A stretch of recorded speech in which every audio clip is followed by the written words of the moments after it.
only black unicorn, Miss Tiffany Haddish.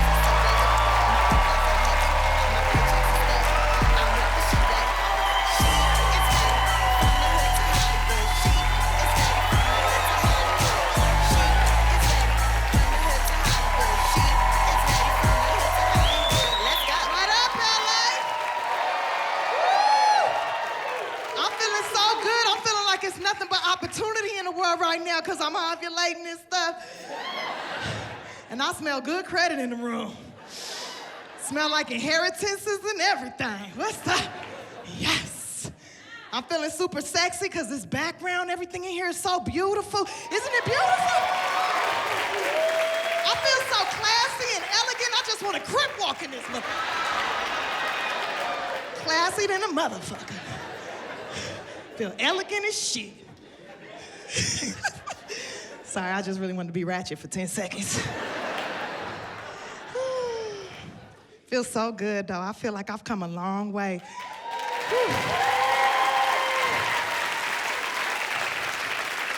I love that we doing this show. We still kind of in the hood, but we not quite in the hood. We hood adjacent right now. I love it. I love it. I love it. And I just feel like, you know, now I'm a stand-up comedian. You know, I started out as a model. I was a model, y'all, at the Slauson Swap Meet. I've been modeling there. For 15 years, I've been modeling there, that booth L7. Like, what? I got all the best ratchet poses. 1, pose 2, pose 3. That's the one you send Pookie in jail. That 1-hour photo in the swap meet. There's a lot of us in here that took pictures there. Thought you was cute as shit, bitch. I'm finna put this in my binder, bitch. So everybody could see how cute I was. That day, you had a little airbrush background and shit.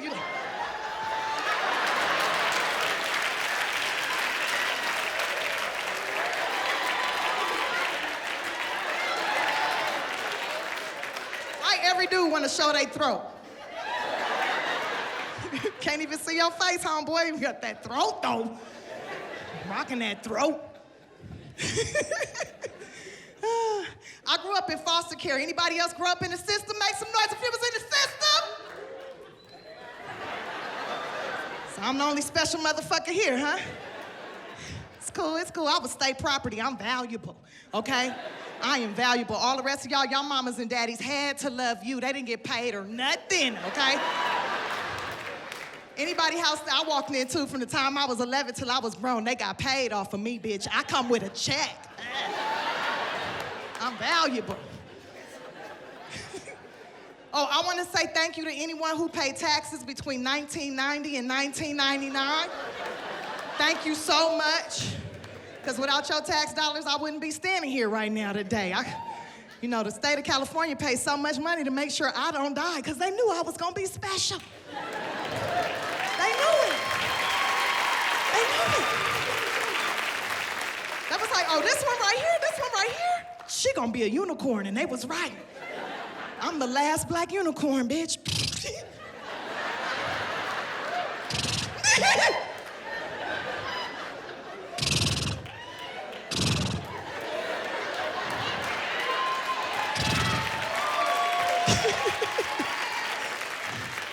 Feel valuable. I remember when I first went into foster care, I hated it. I didn't like it. It was messed up. I didn't want to be a part of it. I fucking hated it. Because kids used to make fun of me. It was, ooh, this one bitch named Kiosha. Ooh, I hate this bitch to this day. I can't stand that bitch. Saw her ass a couple of years ago. She was working in a Walmart as a greeter. I was like, ha ha. That's what happens to bullies, bitch. She had a dead leg and shit. I was like, ha ha, limbs die to bullies. All bullies' limbs die, ha ha. That's what your ass get. Should have been a motherfucking pirate on a Pirates of the Caribbean ride at Disneyland, bitch. Oh, raggedy ass bitch. Oh, yo-ho ass bitch. Hated her. I hated her because she wouldn't let me be like, I don't know about y'all, but my favorite game in school was tetherball. That was my favorite fucking game. I think tetherball is the best way to get out anger, get out frustration, especially as a child. You just release all that tension. You get to hit it's that yellow ball right there, attached to that rope, wrapping around that pole. You just, and you see it wrap around. You're like, yeah, I'm winning. Sometimes you play your enemy, it hit them dead in the face, they nose bleed. You're like, yes, I fucking run the playground. I am the king. Game of Thrones style, bitch. That's what I felt like. Felt powerful. This bitch, Kiosha, she found out I was in the system. She didn't want to let me play. Coming up to play tetherball, she like, Tiffany, only people with mamas and daddies can play. Bitch, we don't even know if that's your real daddy. How you gonna do me? Just because you 15 in the 6th grade don't mean you get to run the playground, Kiosha. She wouldn't let me play, though. 3 weeks of her bullying me. 3 weeks of her telling me I can't play. 3 weeks of her punking me. And I couldn't take it no more. I fucking lost it. I needed to play tetherball. I mean, tetherball's the best thing. I really think they should have tetherballs in the workplace, because when you get upset with your boss or whatever, your coworkers working your nerves, you need to be like, excuse me, I need a break. I need a tetherball break.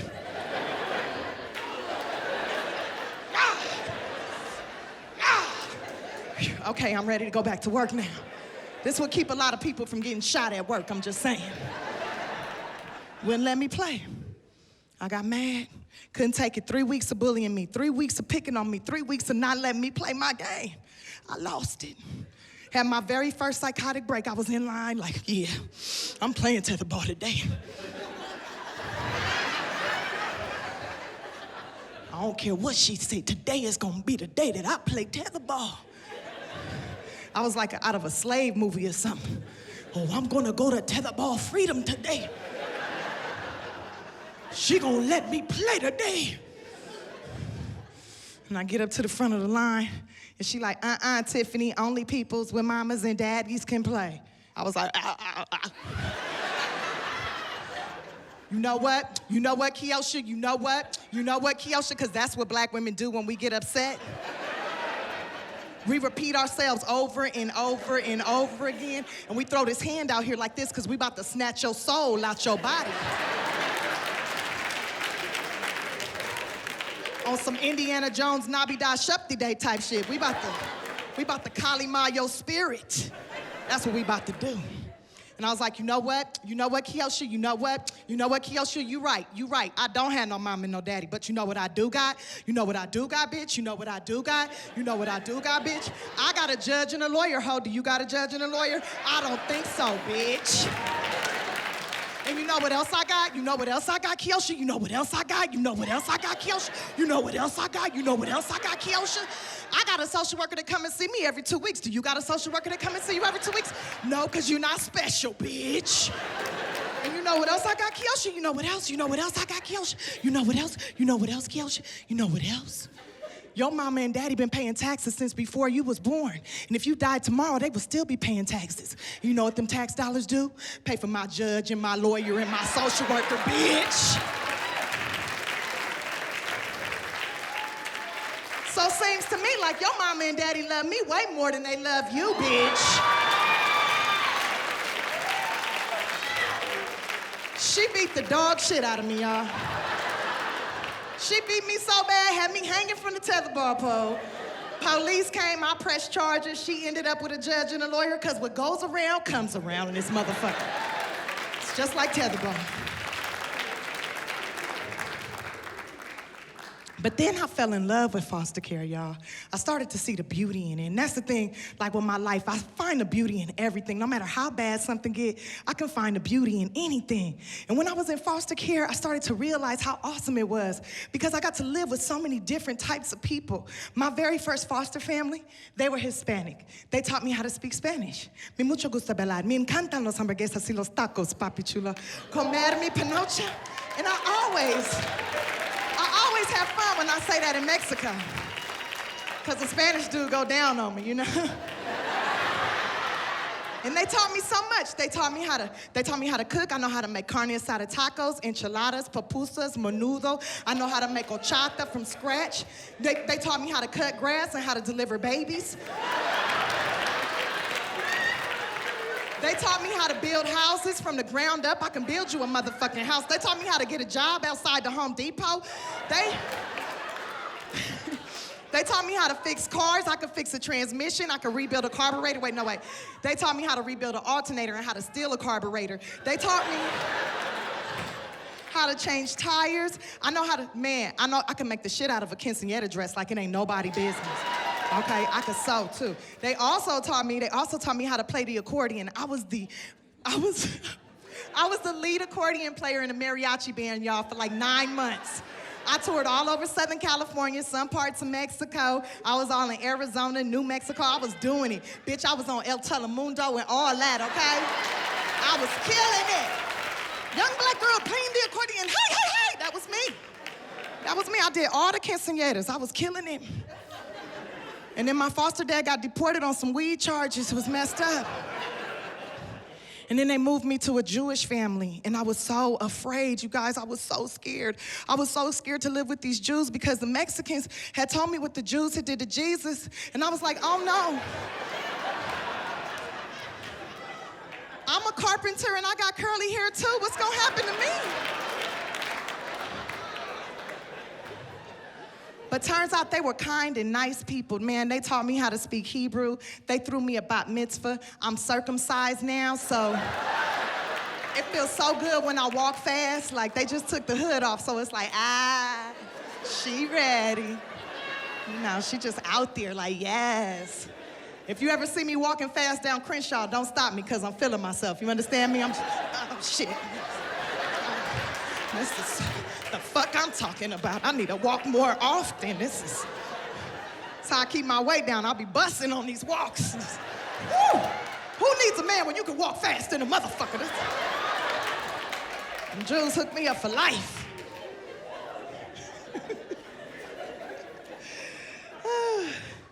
And then my grandma got custody of me, and that's when I learned how to gangbang and braid hair. So I feel like a well-rounded individual.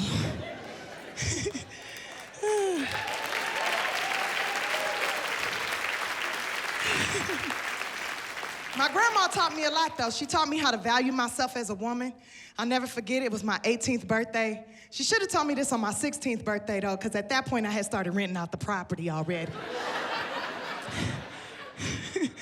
She pulled me to the side. She said, look here, baby girl. Now that you become a woman, there's a certain way you need to think of yourself. And every woman should think of herself this way.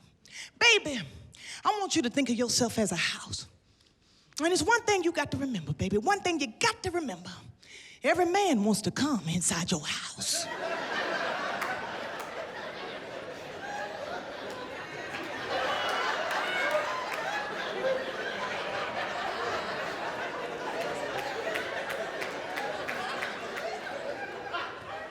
Now, you can't be having every man going in and out your house all the time. That bring your property value low. Mess around and be known as the crack house, and you don't want to be the crack house. So keep the grass cut and keep it clean, because you don't want people walking by thinking you got an abandoned house, you hear? And don't be going out late at night getting drunk and stuff, because somebody will break into your house, baby, right through the back door. They break in right through the back. And that'll have you walking messed up the next day talking to the police. And once you find a man that loves you and cares about you, he'll go ahead and he'll sign that paperwork. He'll put a ring on your finger, and he will buy that house. And I just want to know, by round of applause, how many ladies in here tonight got them a husband, AKA homeowner? You got a man that love you, taking care of you. Make some noise if you got you a husband, girl.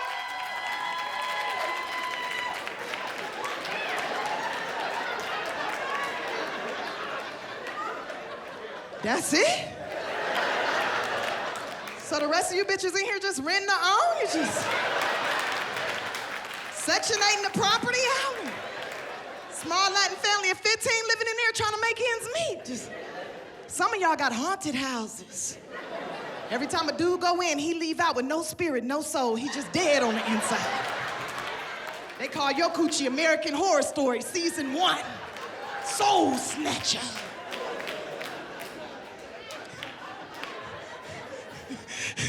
Let me shut up. I'm about to say some fucked up shit. Let me shut up. Woo. Man.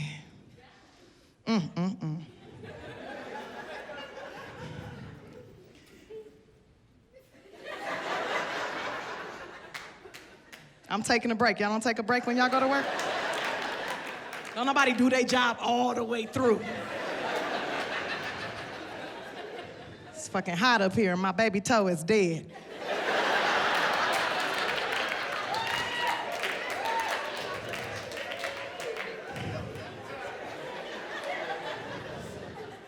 Trying to maintain my posture and shit, holding in my little baby fat. Stick your booty out, pull your shoulders back, do a little S in your back so niggas wanna fuck, but I'm tired.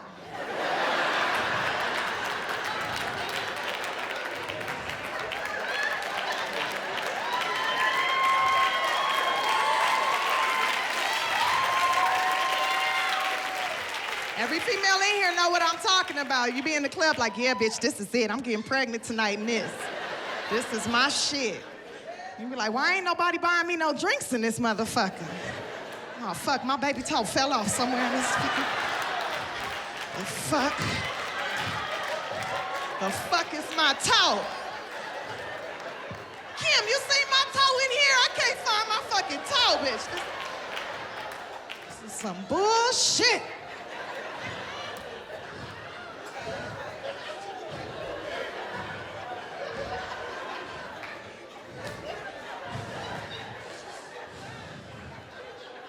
No, I'm good. I'm just looking for my toe. Fuck.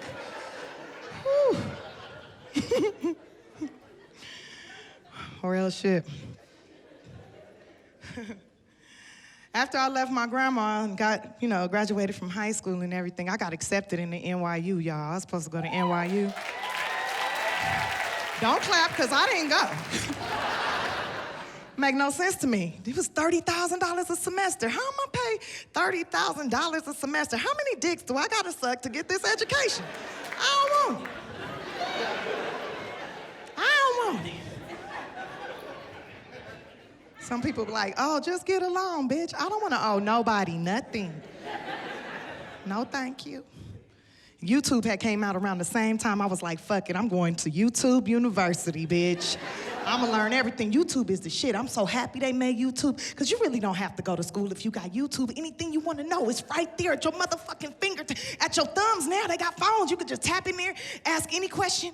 It's there. If it ain't there, you can make a video, ask a question. How do I blow up this nigga's car? Somebody is gonna make a video to tell you how to do it. It's there. It's there. I learned how to make red bottom shoes, but you can't walk too far in them because they turn into brown bottoms. I learned how to make hair out of Tupperware, bitch. This is green right here. This is recycled. It might smell like spaghetti because it's recycled Tupperware. But you can do anything because of YouTube. I'm a brain surgeon now because of YouTube. I'm also a theologian because of YouTube. I'm an ordained minister. I'm a psychiatrist. I'm everything because of YouTube. I'm a registered nurse because of YouTube. Anything you want to know, it's right there. Started dating and stuff. I remember when I first started dating, I had fell in love with this one dude. Oh my God, I loved him so much. I know I had to love him because he didn't have no good job or nothing. Like, I used to let him drive my car and everything. Like, whoo, he was hitting corners in my Geo Metro.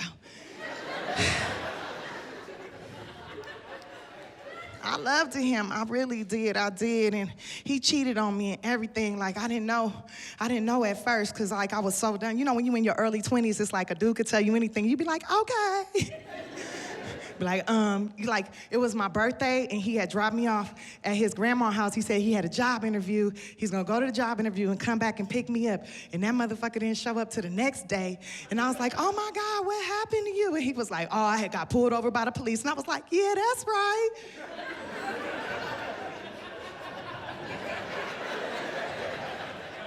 Fucking stupid. few days later, I went over to his house. Well, it's really his mama house, because that's where he lived. And he had a little video camera on the TV and stuff, right?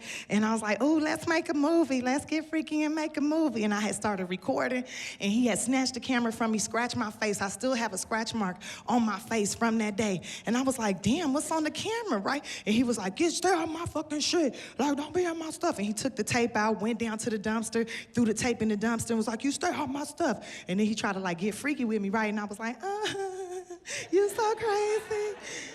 Start kissing him and stuff. I was like, ooh, I got a boo-boo. I'll be right back, right? I went to the bathroom, stayed in there like 30 minutes, came out, I was like, ooh, I'm sick, I need to go home, I'm gonna go home. So I got in my car and I drove around the block like 2 times, right? And then I parked like 2 blocks away, and then I walked up to his apartment building, and it was raining. This is how I know I was having my next psychotic break. This was my second psychotic break, because I fucking jumped in a dumpster and was like fucking nay-naying in that bitch and fucking swimming, looking for that motherfucking tape. I millie-whopped all in that motherfucker. Fuck is this tape at? And I found it. I found the tape, and then I drove around. Like for 2-3 hours, I drove around to different Rite Aids and CVS's and stuff, and Walgreens had just came out. I was like, yeah, they probably got it, because I was looking for an adapter, because you know that's when VHS was hot. And you know, you put the little high-8 videotape in the VHS adapter, and you put that in your VCR, and then you could see what the fuck was going on, right? And I needed to know what the fuck was on that tape. I needed to know what the fuck is on this tape. I need to know what the fuck is on this tape. I was losing it.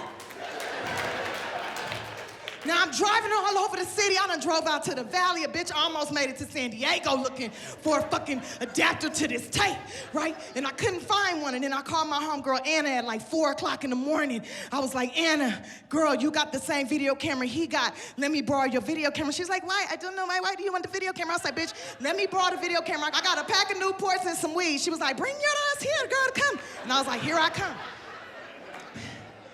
So I went over there, right? She gave me the video camera. I went home. I had me a bottle of Cisco. This is how you know I'm fucking about to lose it. Cisco make you fucking crazy. Peach flavor too, because I'm classy. I'm sitting there watching the tape, and then this dog-faced bitch, old yuck mouth ass bitch come up. She got them, you know them chicks that be having them big ass gums and little baby teeth. I was like, this old baby tooth bitch. Who the fuck is, I was trying to snatch her soul out the TV, you understand me? Look at this bitch. I was so mad. I wanted revenge. I didn't know what the fuck to do. I was so mad. And I wanted, like, you know what normally you do when you get revenge on a dude? You put sugar in his gas tank, slash his tires, bust the windows out his car, throw bleach on his clothes, fuck up his shit some kind of way, but he didn't have shit. He didn't have shit. But what he did have was a brand new pair of Jordans he left at my house. And I was like, shit. I know what I'ma do. His name was Cornelius, so I went ahead and ate a gang of corn. And I got them Jordans, and I squatted, I shitted right in them Jordans. I shitted in them Jordans. All the shit, I put it all in them Jordans. And I made it fall to the front of the shoe, and I wiped off the edges and everything. Put him back in the box. Went over to his place. I was like, babe, we should go play basketball. Let's go play basketball. Put your new Jordans on. You gonna be the shit on the court. You put them Jordans on. Everybody gonna be jocking you, boo. He was like, all right, baby girl, we gonna play some ball. I was like, yeah, let's play. He put his foot in there. She was like, what the fuck is in this shoe? Oh my God, somebody shitted in my shoe. It's human shit too. It's corn all in it. Corn all in my fucking shoe. Who did this shit? And I was in the doorway like, yeah, nigga. All the shit you put me through, now you walking in it, motherfucker. How about that? And then I fucking ran. I just took off out that mud. I just ran out the house because I knew he wasn't gonna chase me through his mama house with shit on his feet.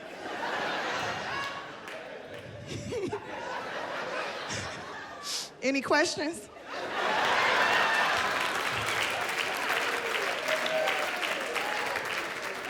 after a while, I started to be like really super lonely, and I started praying to God to please send me a man.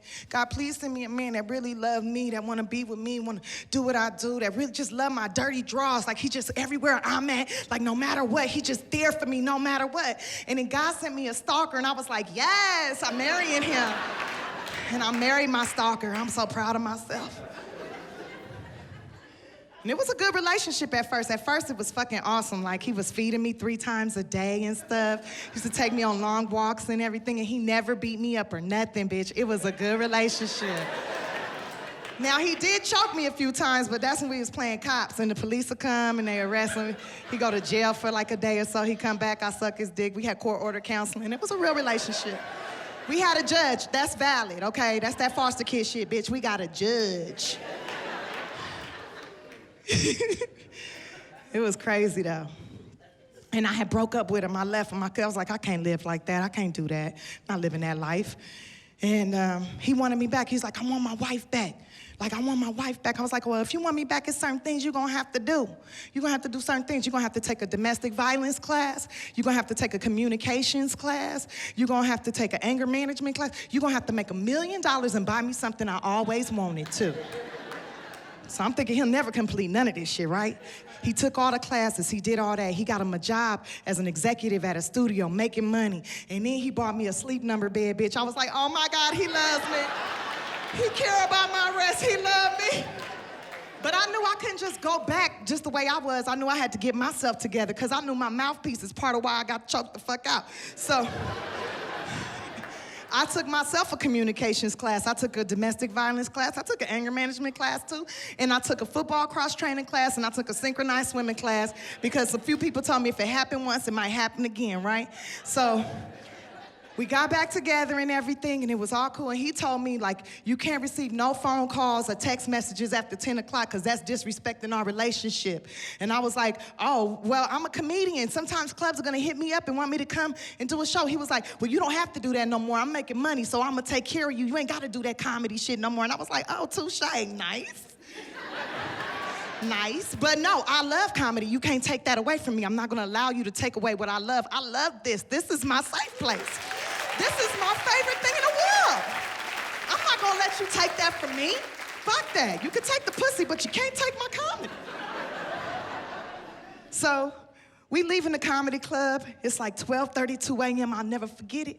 I never fucking forget it. It was 12:32 a.m. because that was my 3rd psychotic break, y'all. Never forget it. We in my little Corvette, we rolling. I let him drive so I could feel like Riri and stuff. I was feeling just like Rihanna, like, yes, right? Had the little phone in the center console. He had his phone in the center console. That's where he fucked up. That phone sitting there, 12:32 a.m. The phone go off, ding, ding, ding, ding, ding, ding, ding. I look over, and it says, a text message. It say, Ava, why you be lying?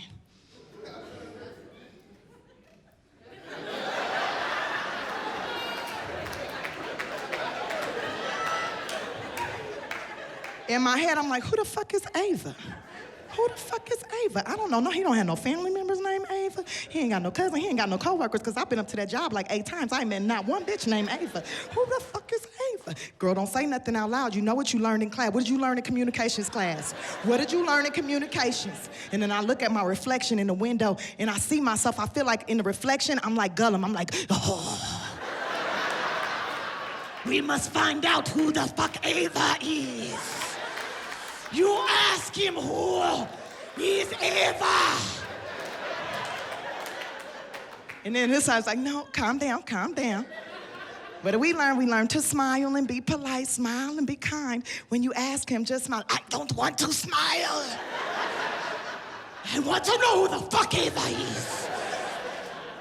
And then I hear like some David Banner music, like that Incredible Hulk music playing in the background. Dun, dun, dun, dun, dun, dun, dun, dun, dun. And I'm just trying to smile.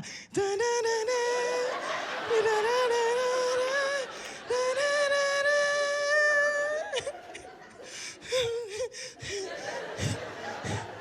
Babe, who is Ava? And why she say you be lying? He's like, girl, what you talking about? Your phone, you got a text message. Just say, Ava, why you be lying? Who is that? He like, girl, you seeing things.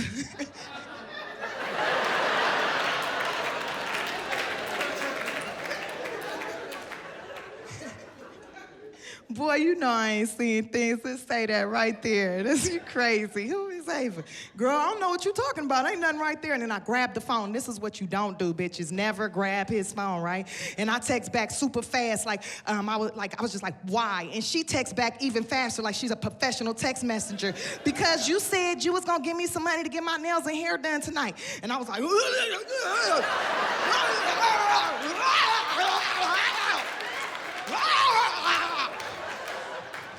the fuck is Ava? Who is Ava? Why you be lying? Who is Ava? Why you be lying? Who is Ava? Who is Ava? Why you be lying? Who is Ava? Why you be lying? He start choking the shit out of me. I'm like, who is Ava?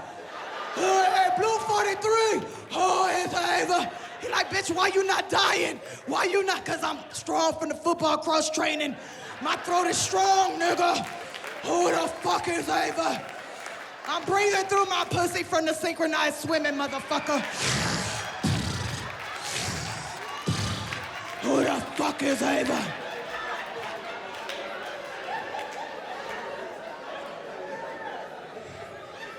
Needless to say, we not together no more.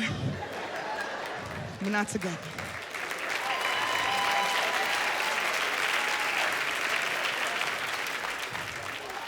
Life got real hard for me after all that. I became homeless. I was homeless in a motherfucker, boy. It was crazy, too, because I was, like, classy homeless.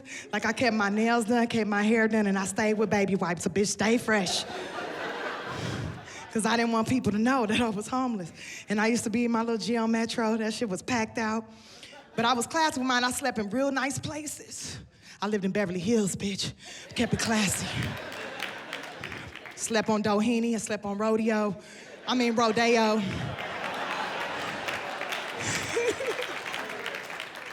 Sometimes I'd be on Cannon. Police would come every morning about 7. They would make me move. It was like an alarm clock. It was cool. I was like, that's why I pay taxes. Thank you, police.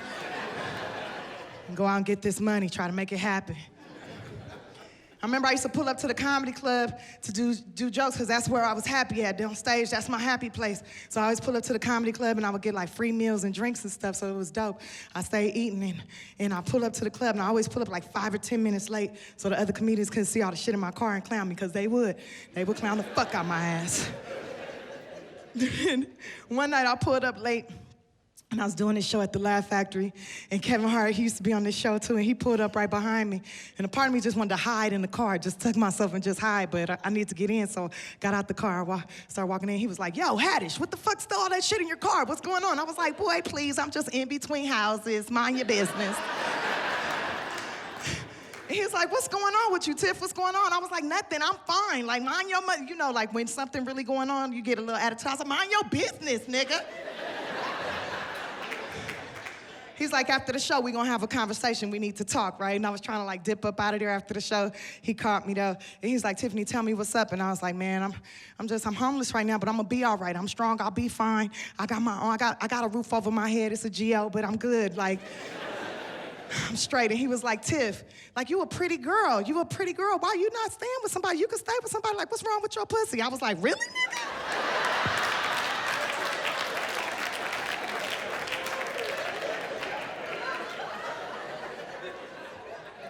So if I was an ugly chick, I deserve to be homeless? Like, what are you saying? Like, he's like, no, I'm just saying you're a pretty girl. I'm sure any dude would love to, like, you know, have you stay at their place. You don't have to be in your car in the streets like that. And I'm like, dude, look, I don't fuck people for a roof over my head. I fuck people to heal them. I'm a healer. I'm a motherfucking unicorn, okay? He's like, look, here go $300. Find yourself a hotel room for the week. I was like, Kevin, where am I gonna find a hotel room for $300 for a fucking week in LA? It don't make no sense. He was like, you'll find something, and I want you to make a list. I want you to make a list of goals. Write it out on a piece of paper. Write out what you want to do with your life. Write it out, a list of goals. And I was like, all right. So I was like trying to find a place to stay for $300 for a week, and then I was like, man, fuck that shit. And I got me a room right there off of Western and Martin Luther King at the Snooty Fox. Got me some shit by the hour, you know what I'm saying? Like, fuck it, I got about 4 hours, and took me a shower and everything, got fresh, and then I just started writing out my list, and I was just like, I want a place to stay, my own spot. I want to work with powerful people like Jada Pinkett and Will Smith, and I want to do comedy for the rest of my life, and I want to shoot a Showtime special, and I just want to be powerful and unstoppable when it comes to female in the comedy game. I wrote all this stuff out, and then the next day I get a phone call. And it's one of my comedy friends. She's like, girl, I don't know what you did. I don't know what's going on, but Kevin had called somebody, and they called me, and they said they got a spot for you right off of Montclair and Adams, bitch. Right over there, right off of Crenshaw. I was like, for real? She was like, yep. And I was like, well, let me go on over there. So I go over there, right? And you know, if anybody knows Montclair and Adams back in the day, it's like all the crackheads. It was like The Walking Dead over there, right? I was like, okay, I could deal with this. I can handle this. And then I pull up to the apartment building, there's bars everywhere, and I was like, it's safe, it's secure. The dude let me in the apartment, and it was like the dirtiest, nastiest rug. It had cigarette burns all in the carpet. The walls was all yellow and stained and shit. It was like brown shit coming out the ceiling. The windows was all fucked up. The blinds had burns in them. It was horrible. Roaches everywhere. It was baby roaches coming up out the stove like, we're born, yes. It was disgusting. Termites, it was fucking nasty. And the dude's like, do you want it? I was like, it's perfect, I love it. I can see so much in here, so much potential. The roof is good, I'm happy. And he was like, well, look, it's $500 a month, and it's $500 deposit. I was like, look, all I got is $500. How about I just give you everything that I got, and I'll just fix everything up. You don't have to do nothing. You ain't got to paint no walls. You ain't got to do nothing. I'll fix everything. And he was like, bet. And I was like, oh my God, this is so awesome. These little goal list things be working. So I started writing more goals. And like, I hope I can find some carpet. I need mini blinds and something to soften up these bars. And I stayed there, and it was like amazing. It was amazing to me, and I made it really nice. And then like a year later, I ended up booking this show called HBO's Def Comedy Jam, and I was on there with like Russell Simmons and them. D.L. Hughley was hosting, and he told me I was funny and stuff. And then the director of the show comes over to me, and he goes, yo, Tiffany, you're amazing, man. You should come to our Super Bowl party. We're having a Super Bowl party. You should come to it. And I was like, bet, I would love to come to it. And it's like, it's so crazy how life goes full circle, because I pulled up to the house, and I was like, oh my God, I used to live right here. This is amazing, right here on Doheny. I was living here for months. And he was like, you ain't never lived here. I said, yes, I did. Like a year and a half ago, I lived right here, and it's nice on the inside. This is beautiful in here. And he was like, I've been here for years. You ain't never lived here? I said, yes, I did, in that car right there. He was like, oh shit, that was you?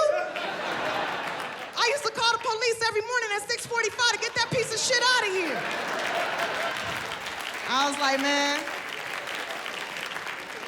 thank you for waking me up every day. I appreciate that. Appreciate it. And it's just crazy, like, how my life was going, like, full circle. And then I started to get, like, things was coming in, but they was coming in slow. And I was getting, like, gigs, but not really great gigs. It wasn't, like, something to really, like, launch a career. And it seemed like I kept getting pulled back for some reason. I don't know why.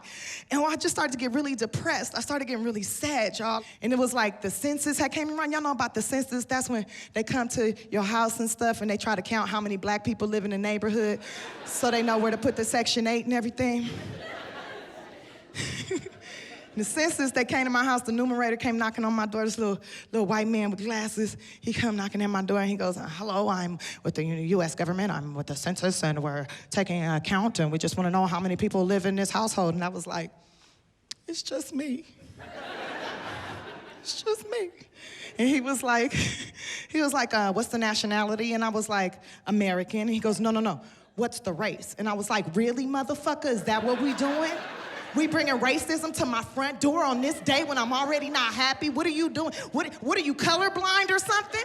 And he was like, why, yes, I am. I'm very colorblind. I was like, oh, shit. And I had went back into my brain, and I had like a that's so Raven moment, right? And I had a whole conversation with myself, like, girl, this is your chance. What do you mean this is my chance? Obama said it's time for change. He did say it's time for change. Well, you could be whatever you want to be. Well, what should I be? Well, you got a car and you know a gang of Asians. You right, I do got a car and I do know a gang of Asians. Well, put that shit together, girl. I'm Caucasian.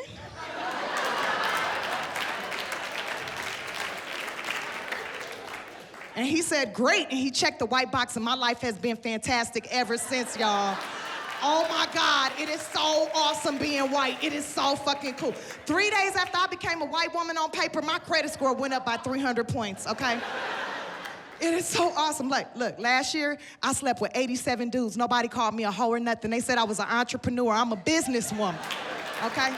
This right here, you can write this off on your taxes, yo. Write your house off on your taxes.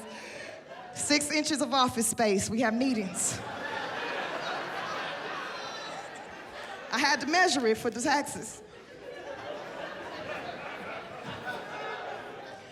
One of my friends, she got mad at me. Oh my God, Tiffany, how can you do this? Run around here telling people you a white woman. You turning your back on our people. I said, honey, I am not turning my back on anybody. If anything, I figured out the key to the matrix, bitch.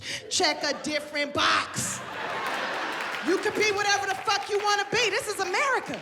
This is why people come from all over the world to be in this country, because only in America can you be whatever the fuck you want to be. When a white man can win 5 gold medals, add some titties, keep his dick, and win Woman of the Year, and ain't even been a woman a whole year, you can be whatever the fuck you want to be in America. When a white woman can teach African American studies, be the president of the NAACP, wear her hair kinky as fuck, tell everybody she black, fuck all these black dudes, and don't nobody say shit until her mama and daddy tell on her, you can be whatever the fuck you want to be in America.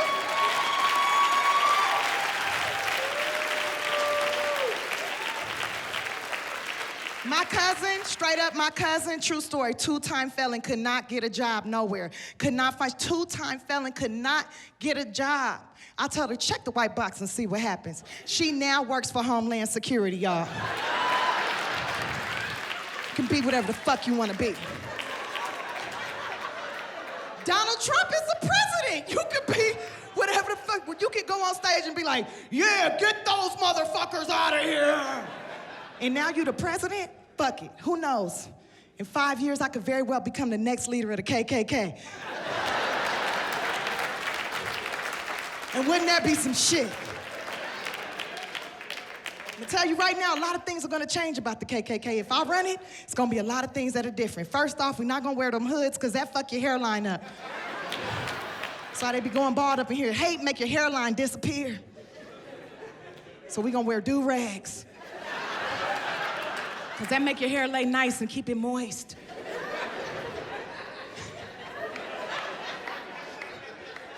And only rich people can be in the KKK. Only rich people. So it's gonna be full of Asians.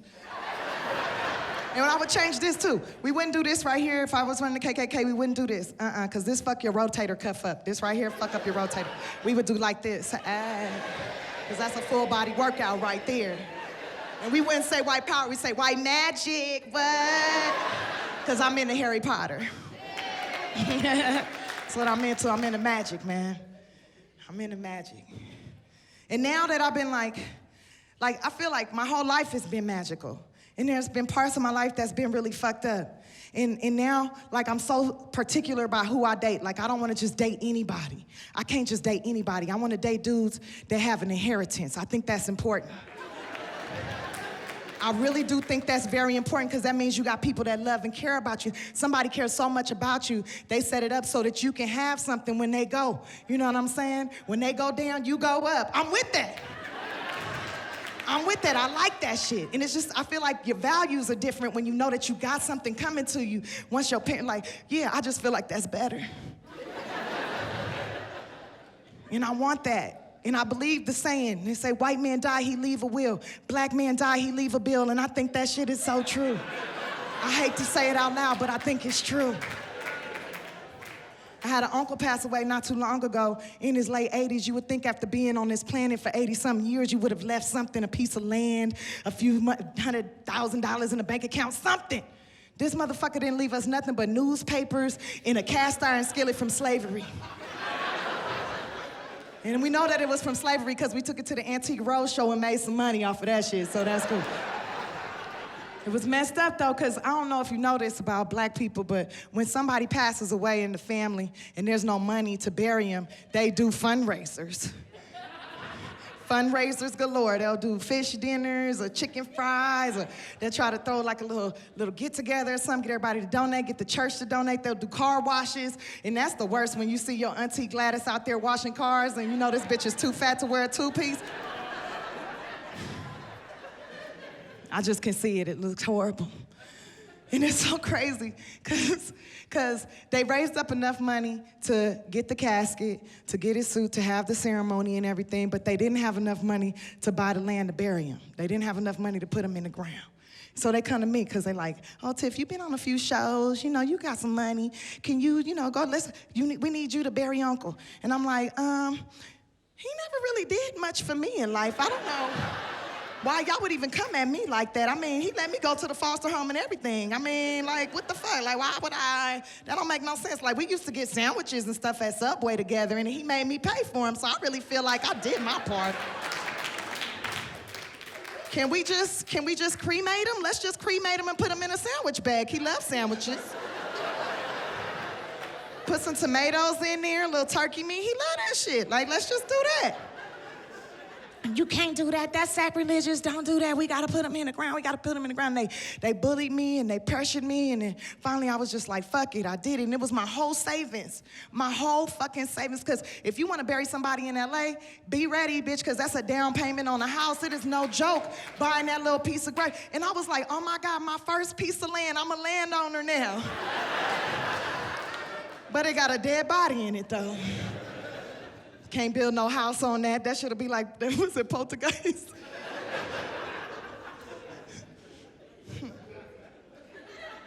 That funeral was beautiful, though. But nobody cried like I cried. Because I had the most to lose in that motherfucker. I lost. I was like, oh, it's too soon, why? It was way too soon for my savings account, why? 2 months later, my lights got cut off. I'm in the dark, he in the dark. This is not fair. I'm alive, this motherfucker's dead. No fair. Can't get no return on that investment, man. Let another family member die. Uncle gonna have a roommate, I'll tell you that much. But because of that, I realized I needed to have my shit together. I needed to have my stuff together because I would never want to put nobody in the family through that. I would never want nobody to have to go through what I went through. So I went ahead. And I got all my shit together. Because I want to be fly. When I die, I'm going to be the cutest motherfucking dead person. Okay, so I got a little girl in cosmetology school right now so she can whip my shit up real nice, okay? Because I'm pretty sure I'm going to be old. And I want to be butt naked. That's my goal, be butt fucking naked. And I want long mermaid hair to cover me up all the way down to here. I already bought the hair off of Facebook, so it's good. Got that shit in a plastic bag just waiting. And it's going to be long. It's about 72 inches, bitch. It's long. And then I got a throne. I'm gonna be in a throne. I'm gonna be on this throne, right? And it's gonna be at a nightclub in Hollywood. I already rented the space, it's done. So it's whatever, I'm there, okay? And I'm gonna be sitting in the throne with the long mermaid hair, and it's gonna be like an under the sea theme, right? And my arm gonna be moving like this. I'm gonna have the string on my arm, and it's gonna move my arm like this right here. And I'm gonna have a hologram on my face. I already did the video, so it's gonna be a hologram on my dead face, of my live face. I'm gonna be like, turn up, y'all. Don't cry. I'm so motherfucking happy right now. Y'all party. Have fun on me. Turn up, yeah. We playing all the hits. Like, that's what I want.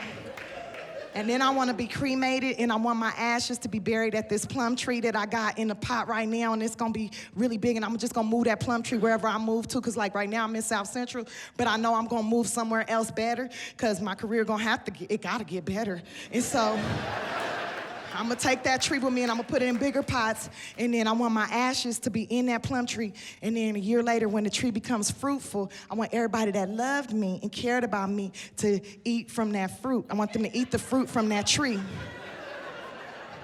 Because then I will be doing what Genesis says. I will be being fruitful, because I don't think I'm going to have no kids, so I'm going to be fruitful that way, and then I'm going to get inside of everybody's body when they eat me.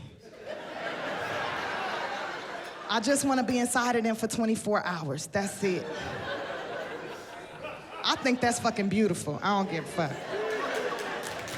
I think it's beautiful.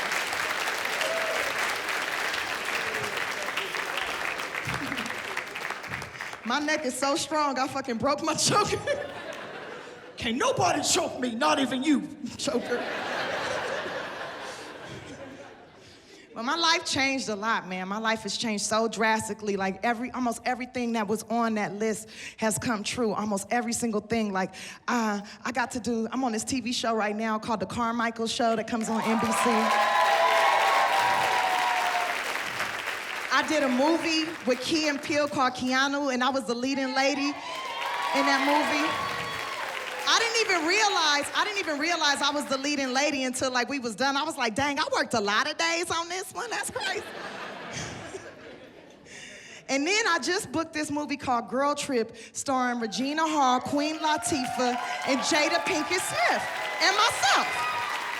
Right? And this had to be the most amazing moment of my life. It's like the most amazing moment so far, to be able to work with these women who I watched, who I admired, and like, dang, I had put Jada's name on that list, and then boom, there she was, and I'm working with her.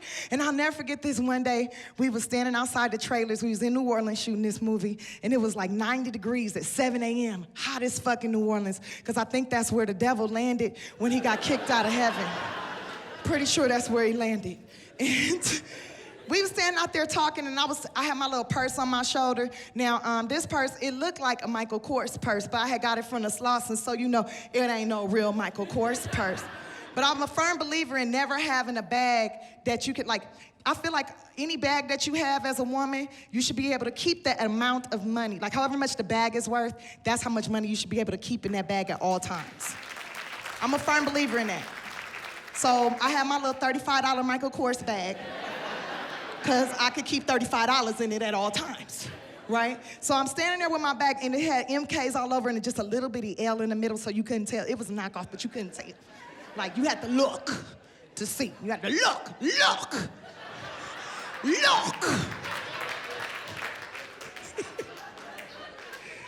I had a bag on, we talking and stuff, we laughing, I lean back, laugh, and the little lock on the bag, little Michael Kors lock, just melted off and hit the ground and was like, ting, ting, ting, ting, ting, ting. And I was looking at it, hit the, like, boom, boom, boom, and then Jada and Queen Latifah was like, what the fuck? And I was like,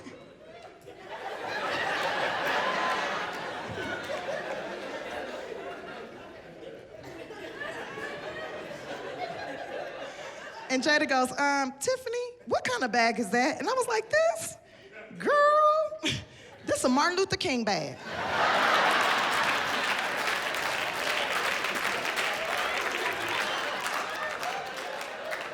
Free at last, free at last. We breaking the chains in this thing, girl. That's what this bag is. She was like, Tiffany, you cannot be walking around here with knockoff bags anymore. You have to wear designer stuff. When this movie come out, you're gonna be considered an A-list actress, and you cannot be walking around here with fake shit. And I was like, well, until I can afford the real shit, I'm gonna be rocking the fake shit.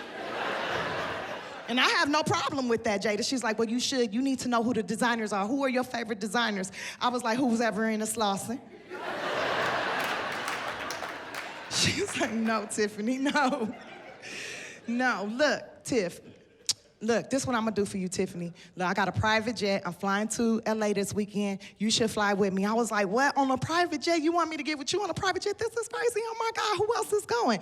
She was like, it's gonna be me, Queen, Regina probably a go. And I was like, and is that it? She was like, yeah, that's pretty much it. I was like, I'm sorry, I can't take that flight. She was like, what? Why? I was like, Aaliyah, never forget. She was like, what? I was like, I seen La Bamba, bitch. I know what they do. Soon as you get like right up in here, they take your motherfucking ass out. I'm not going. She was like, are you crazy? I was like, bitch, I might be. It ain't enough white people on that flight. I'm a white woman now. I can't just get on that flight. Not gonna knock me out the sky. She was like, Tiffany, you are not. I was like, oh, well. She came to LA, she came back, right? And she brought me a bag. Oh my God, she gave me a Givenchy bag, y'all. I was like, what? This is crazy. And she left the tag in it. It said it was $1,200. I was like, bitch, you are so nice. Oh my God, I'm finna pawn this right away. This gonna pay my light bill for the rest of the year. You are so kind. She was like, Tiffany, you cannot pawn that bag. That is bad luck. You cannot pawn the bag. I was like, what do you mean it's bad luck? She's like, you can't just get rid of a gift like that. You have to use it for a little while, and then you can give it to somebody else if you want to. I was like, oh, is that what rich people do? Oh, I didn't know that. And she was like, Tiffany, you have to use a bag. So I've been using it, right, for about 6 months, and then I went ahead and put that shit on Offer Up, Let's Go, and boom, got double the price. The crazy thing about that bag, though, about that Givenchy, it had a dog, like it had a mean-ass Rottweiler on the front of it. I was like, I was like, Jada, why is this such, like, why you got this mean-ass dog on the front of it? What's that supposed to mean? She was like, Tiff, look, I know you can't afford security, so I figured that'd keep the niggas off you. Good looking out, Jada, good looking out. And then Jada was like, Tiff, what you doing this weekend? I said, girl, I ain't doing nothing. She said, you want to come to dinner with me and Will? I was like, you and Will Smith? Yes, I want to come to dinner. And I put on my best Facebook dress that I had got. It took 7 weeks. Took 7 weeks for me to get that $22 dress, and I ordered a medium, but it turns out it was like a Korean medium. So the buttons were stressed the fuck out, but I felt good about it. And went to dinner, and it was like super dope. And we're eating and everything, and I'm just like tripping out, because I'm like, I'm sitting across from the Fresh Prince. I just want to do the Running Man and shit. Like, and they talking to me, and I'm talking back, and I'm trying to be as classy as possible, because I had took an etiquette class on YouTube, so I was doing my best. And then Jada goes, Tiff, what you doing tomorrow? And I was like, girl, I got me a Groupon to a swamp tour, so that's what I'm doing. And she was like, for real? Who you going with? I said, I'm going by myself. She was like, all by yourself? I was like, yeah, it's a swamp tour. I'm going by myself. I don't have no friends out here in New Orleans. She was like, girl, we should go with you. I was like, that'd be nice. She was like, yeah, we going with you. I was like, girl, you're not going with me. You know how you famous people do say you gonna do something, but then you don't do it. And she was like, no, we're gonna go. I was like, yeah, right. So the next day come about, right? And I'm like, it's 12 o'clock. And I'm like, shit, they ain't really gonna go. They ain't called me yet. And I smoked some of the best weed ever. I had imported it from LA, right? So it's the finest weed. It's called Charlie Sheen. I was fucked up. I'm telling you, I was like, I just want to get as high as possible, so when I'm out here on this swamp, I can hear the alligators talking to me and shit. The birds gonna be singing, the raccoons gonna wave at me. I'm gonna feel like I'm in a Disney movie. It's gonna be beautiful. Yeah. And then at about 12:45, I get a phone call from Jada, and she's like, hey, Tiff, you still going on that swamp tour? I said, yeah, girl. Yeah, I'm going. She said, what time you leaving? I said, I'm gonna leave probably about 1:30 or whatever. She said, well, me and Will gonna go with you. I was like, what, for real? She was like, yeah. I was like, okay, cool. Well, look, since y'all got dinner last night, don't even trip. I'm gonna get your Groupon. It's never nothing. You know, y'all looked out with dinner, I got your Groupon. And she was like, what? Okay, whatever. And she was like, meet us at the hotel. I was like, no problem. So then I get myself together, I try to sober up, do some jumping jacks, and drink water.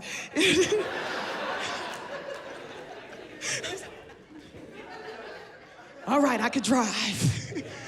And I jump in my little $20 a day rental car, right? And I drive over to their hotel, and I'm thinking I'm just gonna give my keys to the valet and jump in their SUV with them and their security and shit and be doing it big time, right?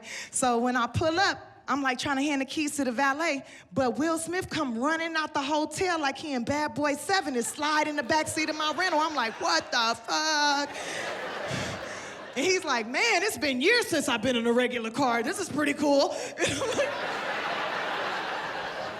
And Jada gets in, she's like, oh my God, it's no tinted windows. This is dangerous. I don't know if I feel comfortable with this. And I was like, damn, Jada, you from Baltimore for real?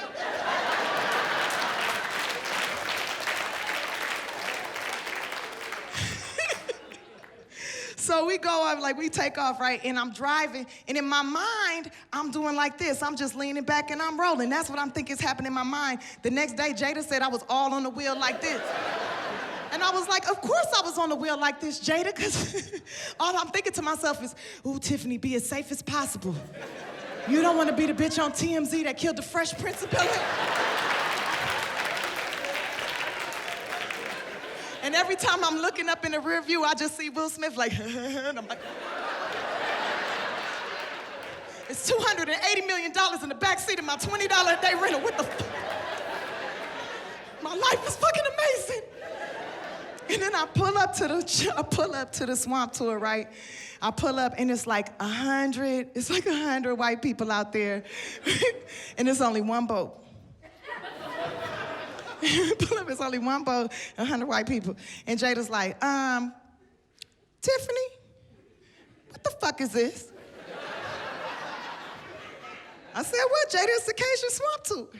She was like, why is there so many people out here? I said, girl, it's a Groupon. They probably got Groupons.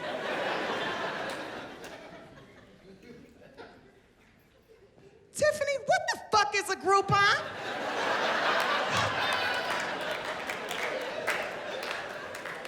Jada, you don't know what a Groupon is? What do you think a Groupon is, Jada?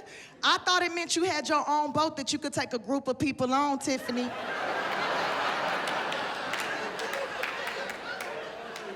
I was like, Jada, why would I have my own boat, Jada? I got a Martin Luther King bag. That don't even make no sense. We go on the swamp tour and it was beautiful. But when we first went on the boat, right? We first get to the boat, everybody started clapping and cheering, right? And I had walked on first and I was like, thank you so much. Oh yeah, I really appreciate this. And they was like, not you, bitch, Will, Jada. And I was like, oh, that's fucked up. I'm white, y'all, I'm white. These is niggas.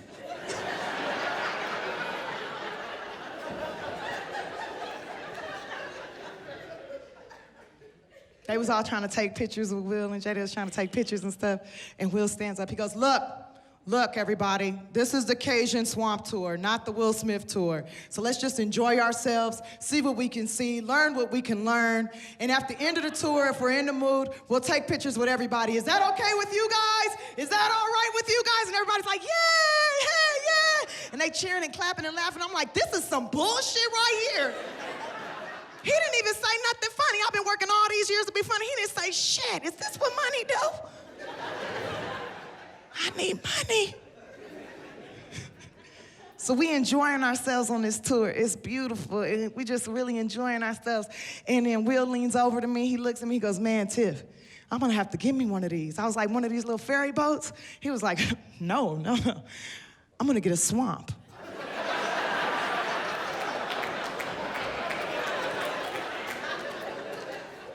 Did this nigga just say he about to buy an ecosystem? Niggas with choices. They ended up becoming my friends, man, and I've had so much fun, like, getting to know them, and it's, like, so crazy. They invited me to their house, right, and I remember pulling up to their house and the gate opening, and I felt like I was entering Jurassic Park, you know, like, so fucking beautiful. Music started playing, I was like, this is awesome.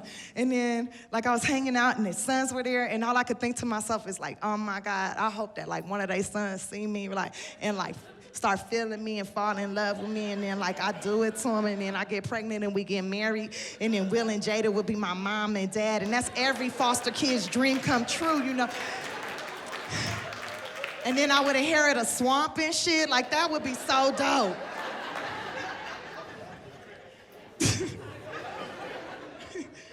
I try to find the beauty in everything, though, and I think that's super important, you guys. Find the beauty in every single moment. If you can find the dopeness in it, find it, because we so lucky to get to live. We so lucky to get to have experiences. And before I leave up out of here, I want to do one thing. I want to just do one thing. I want to curse every single one of y'all. I want to curse every single person that's watching this right now. I curse you with all the happiness and joy you can fucking handle. I hope you become so motherfucking happy that you become contagious. I hope your happiness becomes so contagious that when you enter a room, other motherfuckers get happy to see your ass. I hope that you become so fucking happy, you sneeze joy, bitch. I hope you shit success. I hope you fucking just be so happy. I curse y'all with that. I curse everybody in here and everybody watching this with that. My name is Tiffany Haddish. Thank you so much for being here tonight.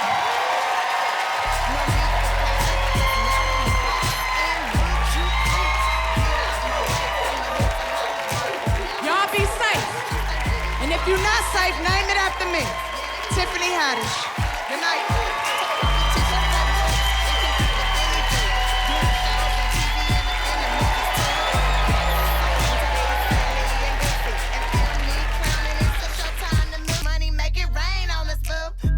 So deadly, my workload so heavy, my paychecks are steady. I'm reppin', she ready. She